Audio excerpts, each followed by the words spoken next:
Greetings and welcome back to Castlegoat. It has been a very entertaining Nomus, and although Nomus may have ended, here I am recording another episode to follow close on the heels of the last. However, it would appear that, as fate would have it, my internet has gone down. So who really knows when this video will land in YouTube's lap, ready for it to process for the next 8 years before actually making it live. Yeah, some days I just think fate and chance are conspiring against me, but nevertheless, here we are. Now, in the last episode, we ended on a bit of a high with our gnomes busy in the background planting the mushroom fields, and in this episode, hopefully, we will see the first harvest. It depends really on how much time I have to cut out while we're waiting on things, but let's rejoin the gnomes and see just how much we can get done.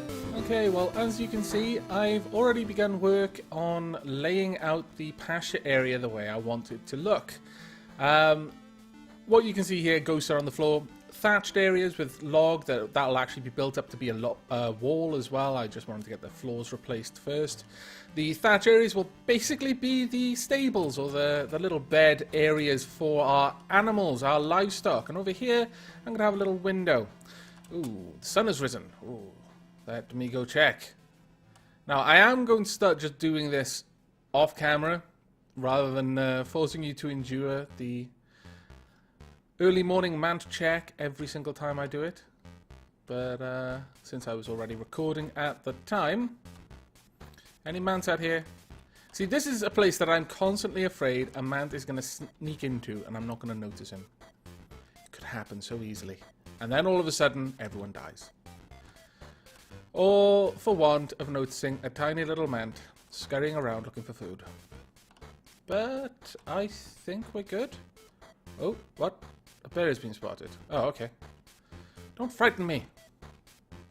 Though, actually, I wouldn't have minded if that mant had been spotted over there. Close enough to our fort for us to get out there and deal with. Though, on that point, let me actually put into action the plan I had down here. We're going to need to do a few things. Unfortunately, it is going to involve deconstructing a couple of things. We'll get rid of this as well. Going to want to mine this in about... come on, let me mine. Wall. About so far. In fact, we're going to want to mine it in all the way there. And we're going to want to mine it in slightly more so that we can actually get in and replace the walls properly. Now what we're going to have is a little emergency stockpile there, just for those times when bad things TM happen. Basically some bandages, that's all I want, maybe some torches just to illuminate the area, but other than that, the main thing there is to get some bandages. Now, back to the pasture. These are just going to be beds. They don't serve any functional game mechanic. They're just for looks, really. I'm going to have some torches on these walls if I can. I'm not sure if I can place wall torches hanging over the pasture. I'm fairly sure I can't. But there will be other places that I can put the torches if that is the case. This is going to be the stairs continuing up. I've already placed some dirt there so that I can get the wall torch in here. Now, one thing I'm not liking is that on the levels which specifically don't have a torch, they're not lit up. Whereas over here, this, for example, is casting illumination down there. Perhaps wall torches do not work in the same way, and if they don't, well, that is really shit, because I've kind of planned for them to work that way. Damn it! Please don't not work that way, wall torches.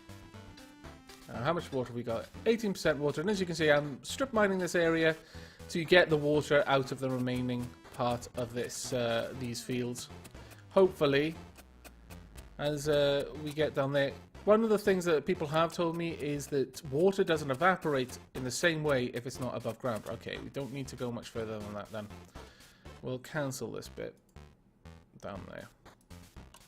These strip mines can be used later on. I can tunnel into them from the actual mine that I'll be creating. And we can see here that the water is starting to evaporate, so hopefully this 17% water over there will soon be none percent. And another thing you can see, I've also started to gather the mushroom seeds down here. We don't actually have many. Despite the amount that we've bought, yeah, it hasn't actually turned out to be very much yet, which I'm actually surprised with.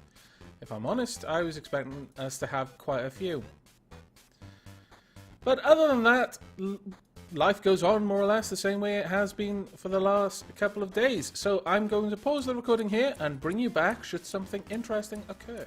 Okay, it sounds like we have some company. So I had best actually wake everyone up. Is that, wow, there's a load of people sleeping, yes.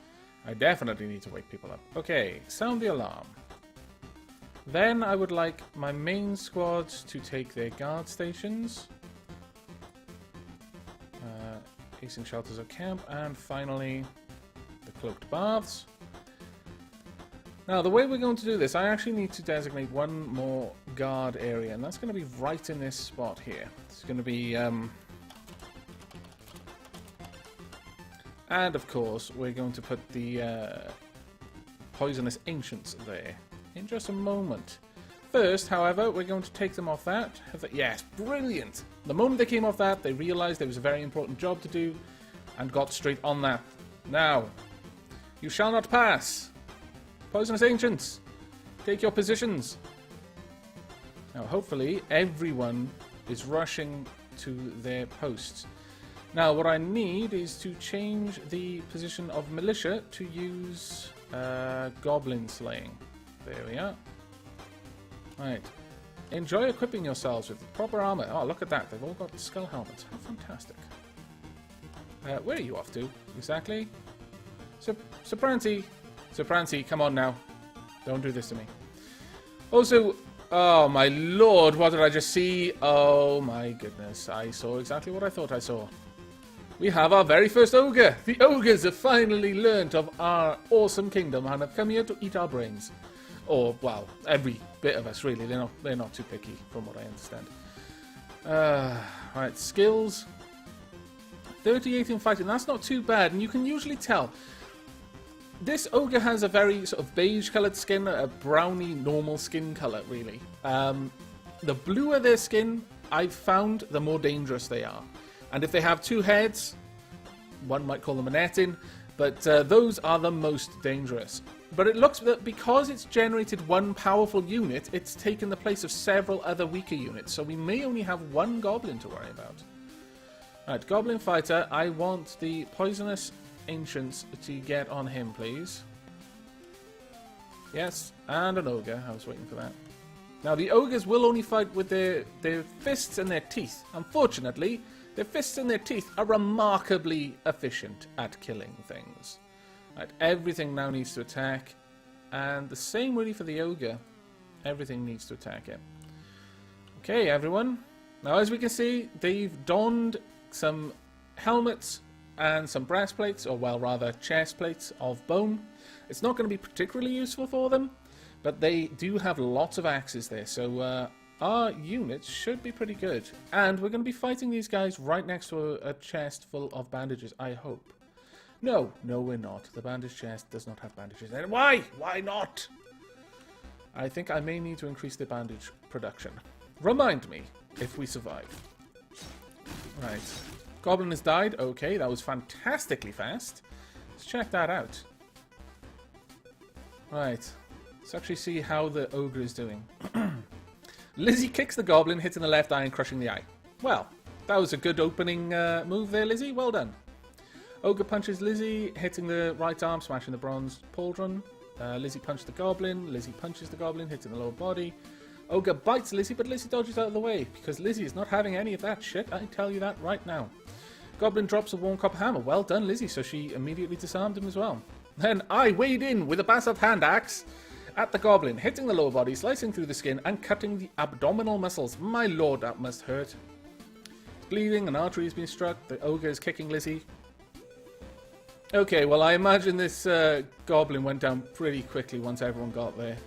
What happened there? Dapper Jester swings with his basalt hammer at the goblin, hitting the upper body, smashing the skin, splintering the ribs, puncturing the right lung, stopping at the right lung, and crushing the right lung.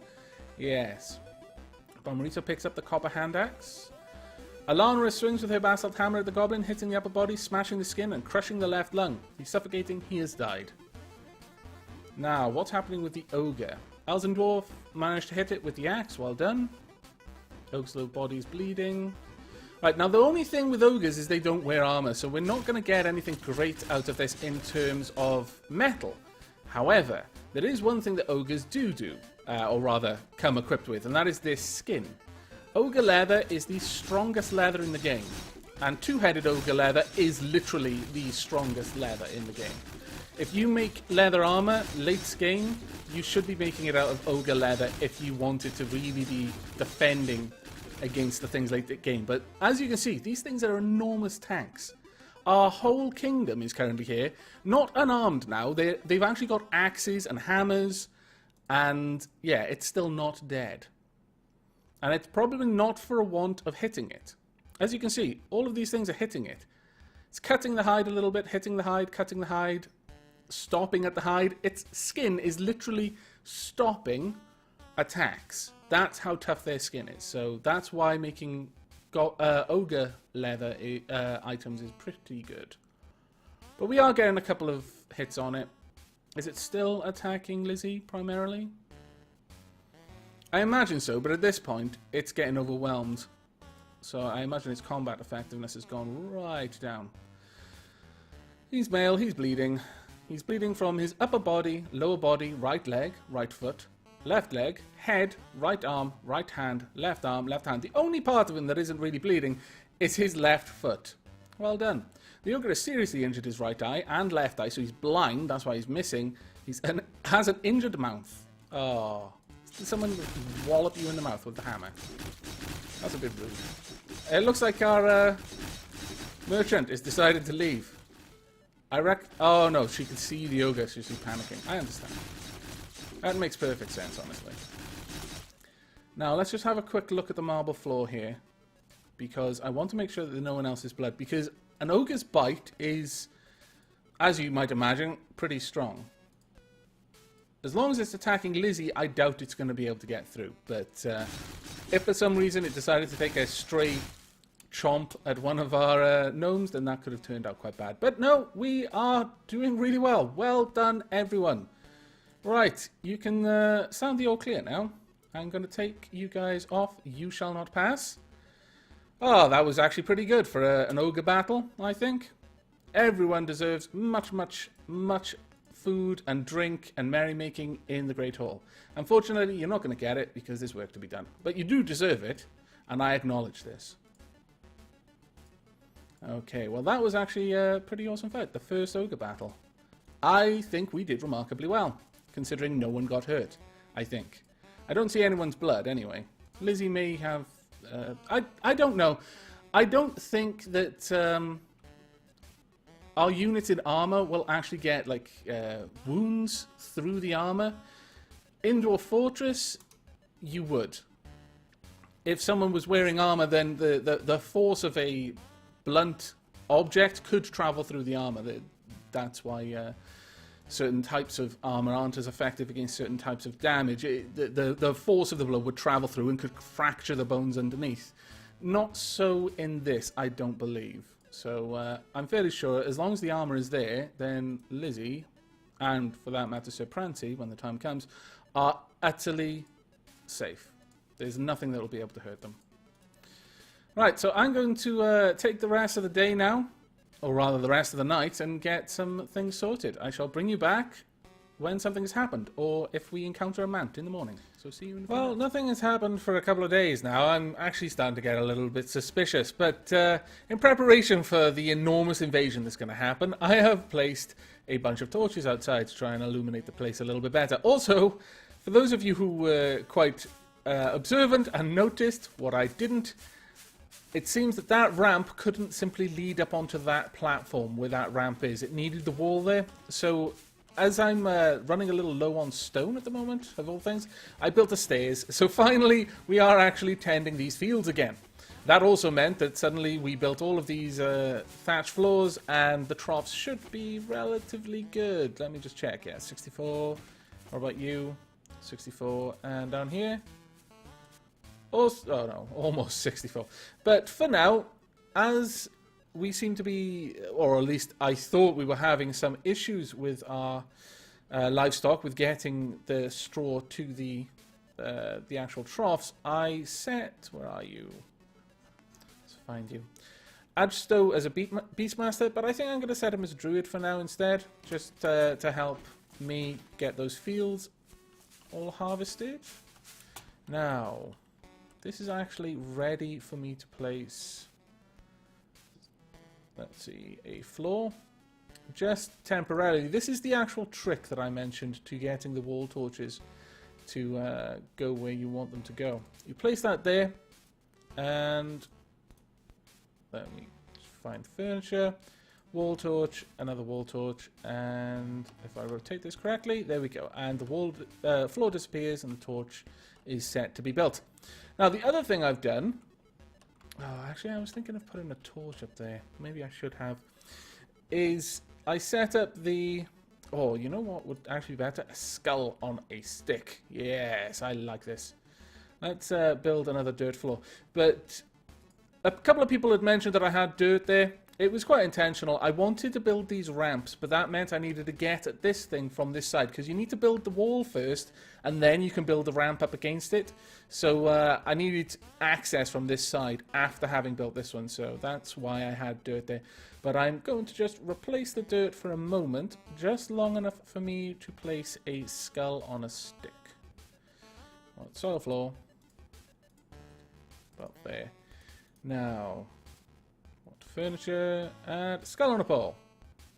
Of course, it should be a goblin skull, and we'll have a bright coloured stick. Now, facing towards our gnomes, or facing towards the...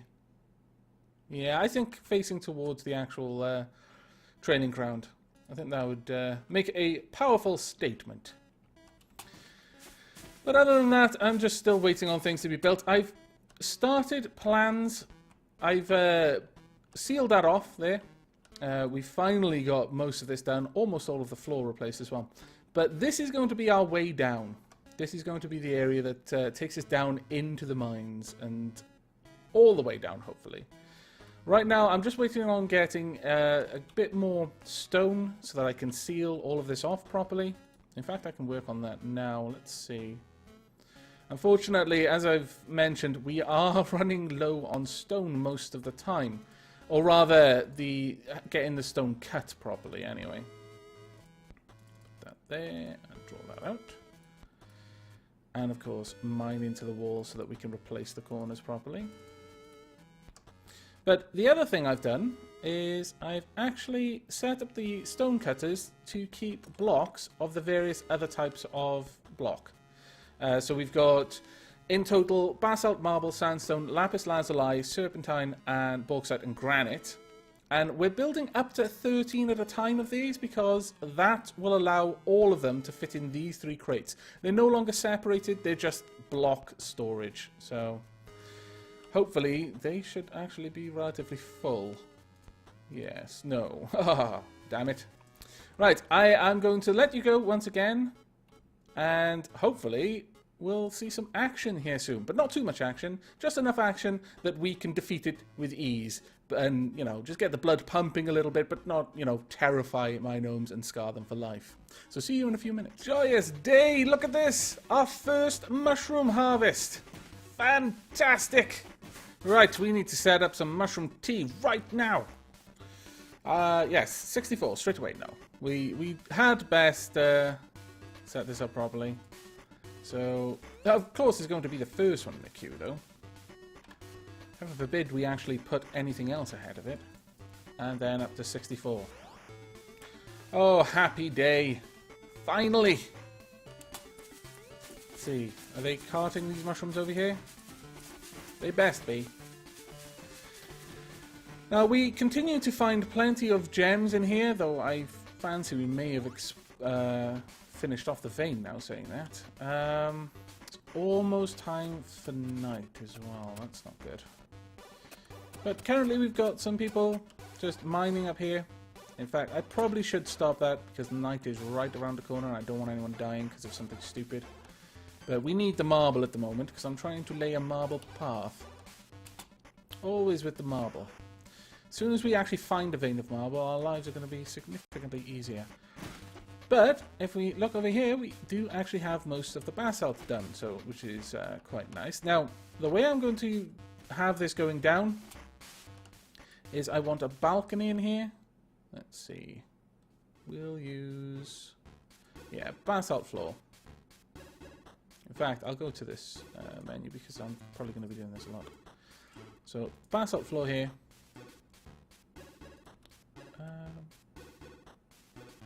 Actually, no. No, what we're going to do is we're going to have an engraved floor, basalt floor.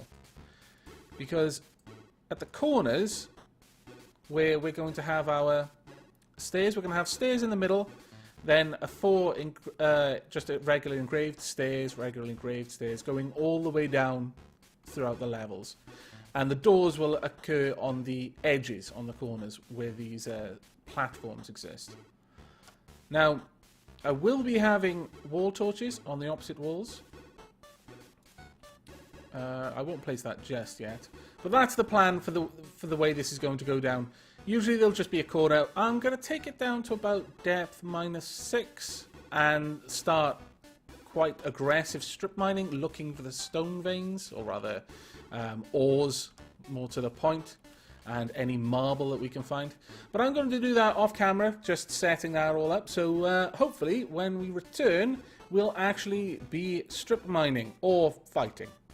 Hopefully, yet again, fighting an enemy that we can defeat with ease. Okay, no sooner than I had said that, then we started hearing the combat music. So, once again, let's get things ready, sound the alarm, get everyone to their various guard posts. If this continues to be so efficient a way of dealing with enemies, I will probably start cutting this out as well, unless the enemies are especially interesting. And just turn that off, and straight away they're going to go ring the bell. That really is a fantastic tactic. Right. Hang on. What was I hearing then? Why could I hear meaty sounds? No, I don't want that. Please don't tell me that someone's already badly hurt. Right, quickly get our militia onto goblin slaying. And then have You Shall Not Pass occupied by the poisonous ancients. Right, we're about ready. Why can I hear fighting? I can definitely hear fighting. There's blood outside. Okay, what on earth is going on out there? Goblin blood. Goblin blood. How can I even see them? Bear. Ah, I see. Well, apparently we can tell that there's a goblin fighter out there. He's bleeding. Goblin is bleeding from his upper body, lower body, right leg, right arm. Copper sword, copper shield. Okay. Well, we'll be taking all of that. 2 goblin fighters by the looks of it. Well, I'm not going to cheese it too much. We'll just hold position for now. Where the hell is my... Ah, there they are. Where's the other one? Where have you gone? Come back here. Is that Sir Prancy again? Sir Prancy. Trying to pretend you're not able to fight. Goblin is bled to death. Well, if we don't have to fight them, I mean, that's brilliant. But I would rather us be able to control the battle, because at the moment... I'm going to speed time up a little bit. Oh, actually, this will be a good time to check this out. Combat. I can see that the... Yeah, I can see the combat, apparently. But what I wanted to check was... Enemies, positions, uniforms, enemies. There's a bear. Oh, that's the only one that we know of. Okay. Oh, wow. Quite badly wounded. We might be able to get some bear hide from this as well. I wouldn't send our troops out to fight a bear. Goblins... Ooh, he had bronze. What's that? Bear blood. Alright. Looks like the bear is moving away. Okay. Well, that actually was fine. Surprisingly. Right. Back to civilian roles, please. Everyone unequip. And we'll send... Actually, we'll sound the all clear first. And hopefully someone will go out and collect those. Right. You're onto none. Go ring the bell. And there we go. Right. That actually wasn't too bad. I am starting to feel like this is a little bit cheesy. This is even, in some ways, more cheesy than walling the fort in. At least by walling the fort in, you end up in a situation where if you go out, you immediately get slaughtered. Whereas this, we're actually controlling it quite well. I'm taking apart the walls because I realized if I'm digging this down and I'm going to have like a proper like shaft going down, I don't want dirt in between the stone walls. So, yeah. I know, it's terrible. But hopefully we'll be able to get some of this awesome armor sorted out. Now, is everyone standing down? There are mushrooms down there to be harvested. Please get with the harvesting of the mushrooms. I'm going to leave our soldiers helping to clear things up. Ooh, there is blood to death. Probably way up there by the looks of the blood. Alright, well, we're going to get a couple of freebies on this night. What night is it? The 9th of fall. We do not have very long before winter, unfortunately, and that is a worry. Especially because these farms were untended for a fair while, unfortunately, like a couple of days at least. But hopefully we can get that resolved. Now, let's go and get the marble mined again. What we want to do is dig down ramps, because this is the most likely not to have anyone suddenly starving to death because they can't get back up. Though I need to cancel that particular job there.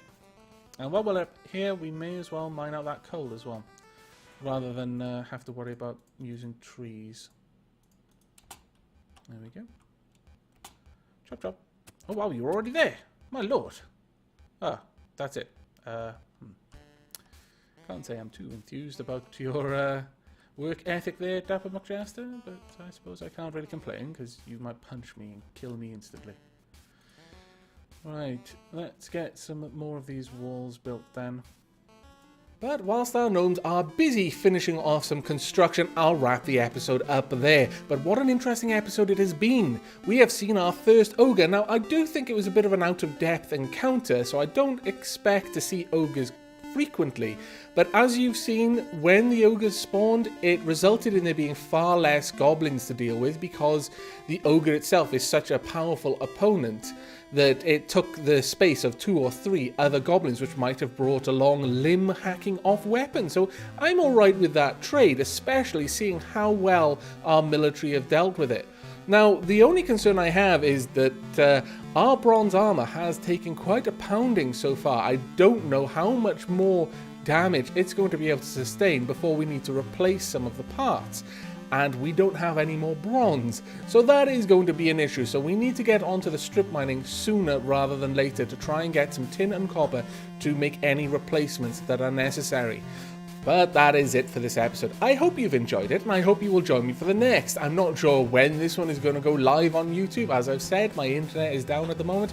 Fingers crossed it won't be down for very much longer, but you never know. There are some powerful storms going on where I live at the moment, so it could have damaged some lines somewhere. But hopefully this video will only be delayed by an hour or two and not a day or two. But that really is it from me. So until next we meet, whenever that may be, do take care.